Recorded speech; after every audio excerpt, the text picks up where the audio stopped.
দর্শক, বঙ্গ নিউজে আপনাদের সকলকে স্বাগত জানাচ্ছি। দর্শক, আলামত বেশি ভালো নয়। কার আলামত ভালো নয়? শেখ হাসিনার আলামত কিন্তু ভালো নয়। না, দেশের মানুষের আলামত ভালো না, সেটা আসলে বোঝার বিষয়। তো দর্শক, আমরা সেই আলামতগুলো পর্যায়ক্রমে দেখব, তারপরে আমাদের আলোচনায় আমরা ফিরব।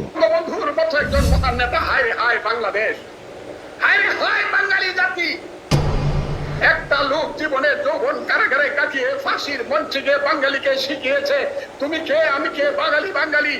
আমরা আগেই ভালো ছিলাম শেখ হাসিনার আমলে। এখন কি হলো? বিধবা ভাতা, প্রতিবন্ধী ভাতা, বয়স্ক ভাতা সবকিছু পাইছি, আর এখন কি পাইতেছি? লাঞ্ছনা। আমার কি মনে হচ্ছে জানেন, মূল কুশীলবরা কিন্তু আড়ালে চলে গেছে। আমি নাম উল্লেখ করতে চাচ্ছি না, উপদেষ্টাদের অনেককেই আপনি আর দেখবেন না এখন ফোকাসে। এটাও ইচ্ছাকৃত, কিন্তু তারা তাদের ঘর গোছাচ্ছে এবং তারা তাদের কাজ করছে। সামনে যাদের ঠেলে দিয়েছে তারা হচ্ছে অর্বাচীন এবং তারা প্রগল্ভ এবং তারা খানিকটা মূর্খ। এই জন্য তারা যা মনে আসছে তাই বলছে।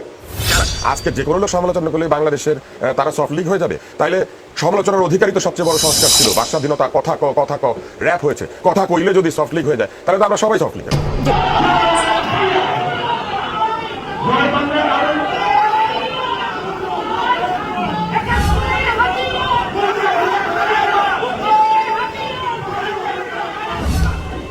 দর্শক, আপনারা এই আলামত বা এই মানুষগুলার মন্তব্য শুনলেন। বিভিন্ন মন্তব্য আমি অ্যাডজাস্ট করেছি এবং একসাথে করার চেষ্টা করেছি।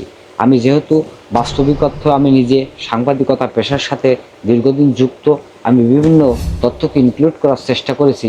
এবং এই যে আলামত, আজকে শেখ হাসিনা ভারতে যাওয়ার 1 বছর চলমান এবং গণ অভ্যুত্থানের জায়গা থেকে এই 1 বছর কিন্তু আজকের দিনে কিন্তু শেখ হাসিনা দেশ ছেড়ে পালিয়ে যায়। তো সেই অবস্থান থেকে আজ 1 বছর পরে এসে শেখ হাসিনা নিয়ে আবার নতুন করে কথা সৃষ্টি হচ্ছে। কারা এই কথাগুলো বলতেছে?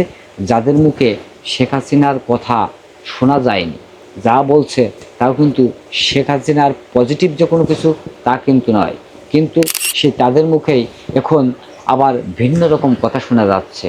এবং শেখ হাসিনার পক্ষে, আওয়ামী লীগের পক্ষে নানা মহল থেকে কোন কথা শোনা যাচ্ছে।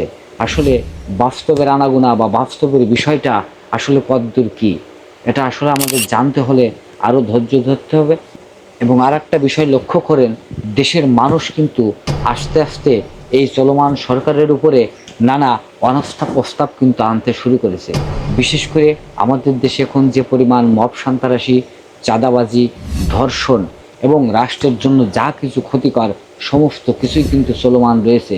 সেই জায়গা থেকে দেশের প্রত্যেকটা মানুষ, সাধারণ থেকে ঊর্ধ্বতন পর্যায়ে প্রত্যেকটা মানুষ কিন্তু বিরক্তির প্রকাশ করতে শুরু করেছে।